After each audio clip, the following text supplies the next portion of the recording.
नमस्ते। आज इस वीडियो के जरिए मैं आपको विटामिन B2 के बारे में बताऊंगा। शरीर को स्वस्थ रखने के लिए विभिन्न पोषक तत्वों में से विटामिन B2 भी एक जरूरी पोषक तत्व है। चलिए विटामिन B2 के बारे में जानते हैं।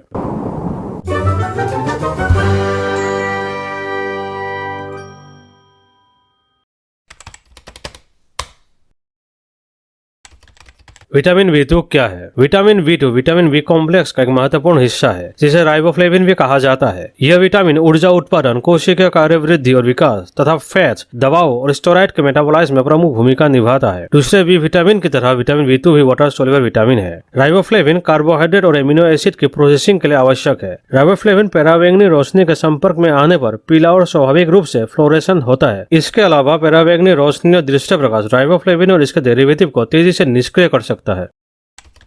विटामिन B2 के फायदे। ऊर्जा उत्पादन। यह शरीर को कार्बोहाइड्रेट, प्रोटीन और फैट से ऊर्जा निकालने में मदद करता है। कोशिकाओं का निर्माण एवं विकास। यह लाल रक्त कोशिकाओं और नए कोशिकाओं के निर्माण में मदद करता है और शरीर के टिश्यूज की मरम्मत करता है, जिससे शरीर की वृद्धि और विकास होता है। मेटाबॉलिज्म को बढ़ावा देता है। विटामिन B2 मेटाबॉलिज्म को ठीक रखने में मदद करता है। यह कार्बोहाइड्रेट, फैट्स और प्रोटीन को मेटाबॉलाइज करने में मदद करता है। थकान कम करता है। ऊर्जा उत्पादन में इसकी भूमिका के कारण यह थकान को कम करने और ऊर्जा के स्तर को बढ़ाने में मदद करता है। त्वचा को स्वस्थ रखता है। विटामिन B2 त्वचा को स्वस्थ रखने में मदद करता है और मुहासों जैसी समस्याओं को कम करने में मदद कर सकता है। मोतियाबिंद का खतरा कम करता है। कुछ अध्ययनों से पता चला है कि विटामिन B2 मोतियाबिंद, जो कि आंखों की बीमारी है, उसके खतरे को कम करने में मदद कर सकता है। आंखों की रोशनी बढ़ाता है। यह आंखों की रोशनी को बढ़ाने में भी मदद कर सकता है। प्रतिरक्षा प्रणाली को मजबूत बनाता है। विटामिन B2 एंटीऑक्सीडेंट के रूप में काम करता है। यह प्रतिरक्षा प्रणाली को मजबूत बनाकर संक्रमण से लड़ने में मदद करता है। तंत्रिका तंत्र को स्वस्थ रखता है। विटामिन B2 तंत्रिका तंत्र को स्वस्थ रखने में मदद करता है। यह विटामिन तंत्रिकाओं के चारों ओर माइलिन नामक सुरक्षात्मक आवरण बनाने में मदद करता है। यह आवरण दिमाग से संदेशों को सही तरीके से पहुंचने में मदद करता है। इसके अलावा विटामिन B2 शरीर को विटामिन B6 और विटामिन B9 को उपयोग करने के लिए तैयार करने में मदद करता है। यह माइग्रेन के सिर दर्द को रोकने में मदद कर सकता है। यह हृदय स्वास्थ्य को बनाए रखने में भी मदद कर सकता है।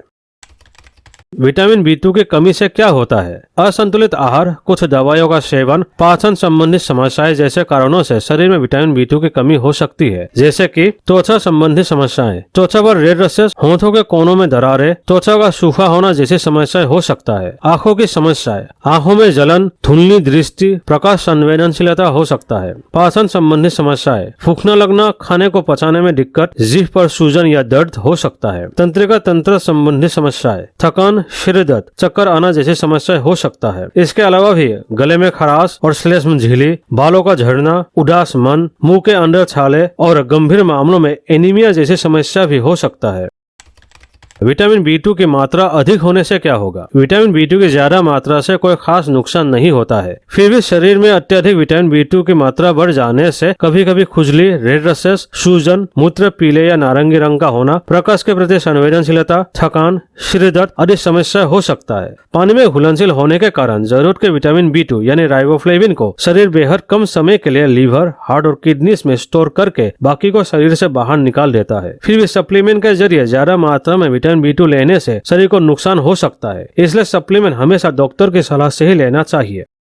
विटामिन B2 युक्त खाद्य। हमारे द्वारा खाए जाने वाले खाद्य से ही हमें विटामिन B2 प्राप्त होता है, जैसे कि दूध और दूध उत्पाद सामग्री जैसे दही, पनीर आदि। अनाज और दालें जैसे ओट्स, गेहूं, चावल, ब्राउन राइस, क्विनोआ, मक्का, मिलेट्स, बाजरा, टमाटर, मेथी, सरसों, हरे पत्तेदार सब्जियां जैसे ब्रोकली, गोभी, पालक, मूली, शिमला मिर्च, बंधा गोभी, मटर, गाजर, आंवला, सेब, एवोकाडो, अंगूर, केला, संतरा, पपीता, पाइनएप्पल, अमरूद, सूर्यमुखी के बीज, बादाम, मशरूम, अंडे, चिकन आदि में विटामिन B2 पाए जाते हैं। अभी बात आती है कौन से खाद्य में कितना विटामिन B2 हो सकता है। इसलिए कुछ खाद्य पदार्थ के नाम, इसमें मौजूद विटामिन B2 का मात्रा और दैनिक जरूरत की आवश्यकता का प्रतिशत देने जा रहा हूँ। वीडियो को पॉज करके अच्छे से देख लीजिए, लेकिन याद रखिएगा यह जानकारी केवल आपको विभिन्न खाद्य में कितना विटामिन B2 हो सकता है इसका एक अनुमान मिल सके इसके लिए बताया गया है। एक ही वजन वाले एक ही खाद्य में एक ही मात्रा का विटामिन B2 मौजूद नहीं भी हो सकता है और हर व्यक्ति एक ही खाद्य से अलग अलग मात्रा में विटामिन B2 अवशोषण कर सकता है। इसलिए उचित यही होगा कि इस जानकारी को केवल एक मोटा मोटी अनुमान के रूप में लीजिए।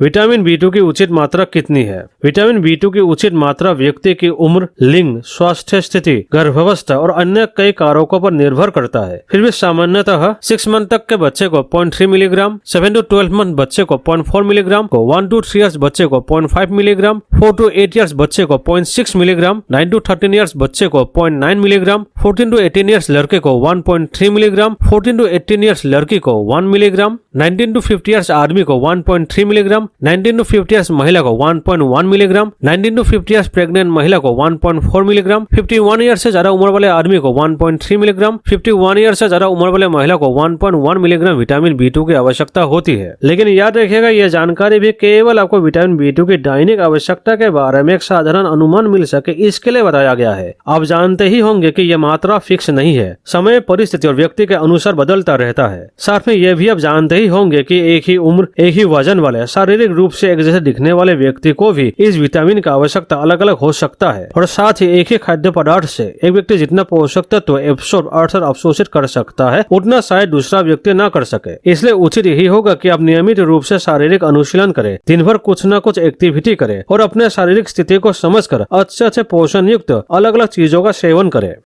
समाप्ति। आज मैंने आपको विटामिन B2 के बारे में बताने का प्रयत्न किया। विटामिन B2 हमारे शरीर के लिए बेहद ही महत्वपूर्ण है। ये वाटर सोल्यूबल विटामिन है, इसलिए हमें इसे रोजाना लेना आवश्यक हो जाता है। जितना हो सके पोषक तत्वों को प्राकृतिक रूप से लेने के लिए प्रयास करें। अगर सप्लीमेंट लेना चाहते हैं तो हमेशा डॉक्टर की सलाह से ही लीजिए, अन्यथा हमेशा प्रकृति से मिलने वाले खाद्य का ही उपयोग कीजिए। अंत में मैं कहना चाहूंगा कि यह वीडियो और यह जानकारी केवल आपको पोषक तत्व और स्वास्थ्य के बारे में सामान्य जानकारी देने के लिए बनाया गया है, इसलिए इसे किसी भी प्रकार की चिकित्सा सलाह के रूप में ना लें। किसी भी स्वास्थ्य समस्या के लिए आप हमेशा अपने डॉक्टर से परामर्श करें। अगर वीडियो देखकर आपको अच्छा लगा हो तो वीडियो को लाइक, कमेंट और शेयर कर दीजिएगा। अगर यूट्यूब में देख रहे तो चैनल को सब्सक्राइब कर दीजिएगा और अगर फेसबुक या फिर इंस्टाग्राम में देख रहे तो पेज को फॉलो कर दीजिएगा। वीडियो देखने के लिए आपका बहुत बहुत धन्यवाद।